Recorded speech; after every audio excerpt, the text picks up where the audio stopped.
મારું નામ નવ્યા છે. હું ધોરણ 5 એમાં અભ્યાસ કરું છું. આજે હું તમને આજના સ્વતંત્રતા દિવસ માટે કંઈ કહેવા માંગુ છું. તે તમે ધ્યાનપૂર્વક સાંભળશો.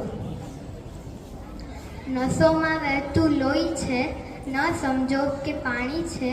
નસોમાં વહેતું લોહી છે, ન સમજો કે પાણી છે.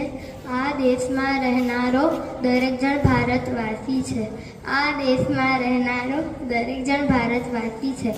એ જન્મભૂમિ, માતૃભૂમિ ભારતની વાત અનોખી છે. ભારતને સમર્પિત યુવાનોની યુવાની છે. નસોમાં વહેતું લોહી છે, ન સમજો કે પાણી છે.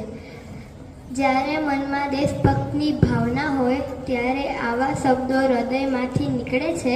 જ્યારે મનમાં દેશભક્તિની ભાવના હોય ત્યારે આવા શબ્દો હૃદયમાંથી નીકળે છે.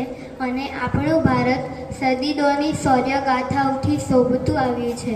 અને આપણું ભારત સદીઓની શૌર્યગાથાઓથી શોભતું આવ્યું છે. વિનંતી કરું હું મા ભારતીને કે તારી ભક્તિ સિવાય બીજું કંઈ ન મળે. જન્મ મળે તો બસ આ ધરતી પર, નહીં તો ફરી જિંદગી જ ન મળે. ભારત હંમેશા આપવામાં વિશ્વાસ રાખે છે, પછી તે દાન હોય કે બલિદાન હોય. સરહદો વીર જવાનો પર પોતાનું લહુ વહાવે છે. અર્પણ કરી શીશ ચરણે દેશનું ગૌરવ બચાવે છે. જય હિન્દ, જય ભારત. મારું નામ નામિતા આયુષી છે. હું ધોરણ 8 એમાં અભ્યાસ કરું છું. મારું નામ ગુર્જર કોમલ છે. હું ધોરણ 7B માં અભ્યાસ કરું છું.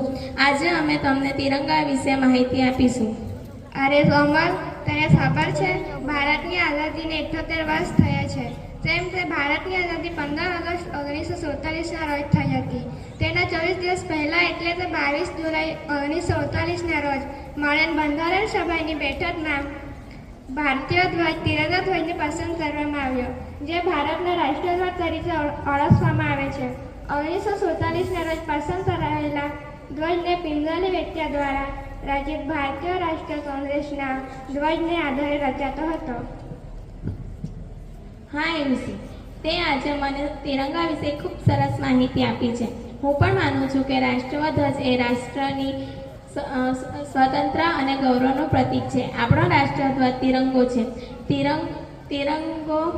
આપણો રાષ્ટ્રધ્વજ તિરંગો છે. હર ઘર તિરંગા ઝુંબેશ સરકાર હેઠળ દ્વારા થયેલ છે. આ ઝુંબેશ ગૃહમંત્રી દ્વારા 22 જુલાઈ 2022ના રોજ મંજૂરી આપવામાં આવે છે.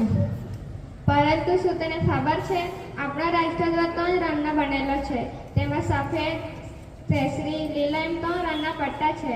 જેમાં કેસરી રંગ ત્યાગનું પ્રતીક છે. તે બલિદાનની ભાવના વ્યક્ત કરે છે. સફેદ રંગ છે જે શાંત અને પ્રેમનો સંદેશો આપે છે. લીલો રંગ હરિયાળી ક્રાંતિનું પ્રતીક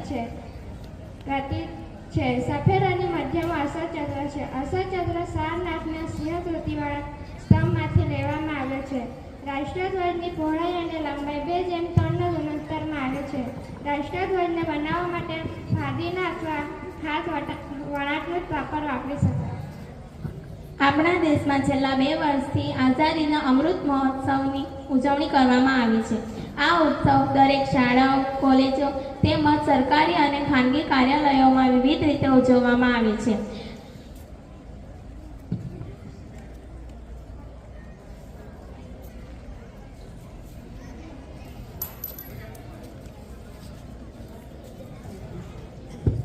તિરંગો મારું અભિમાન રે, મારા ભારતની આન બાન શાન રે. સ્વતંત્ર હવામાં એ લહેરાતો, બલિદાન થકી ગાથા ગાતો. હૈયું મારું સ્વમાન મારું, મારો તિરંગો મારી જાન રે. તે મારા ભારતની આન બાન શાન રે. તે મારા ભારતની આન બાન શાન રે. અસ્તુ.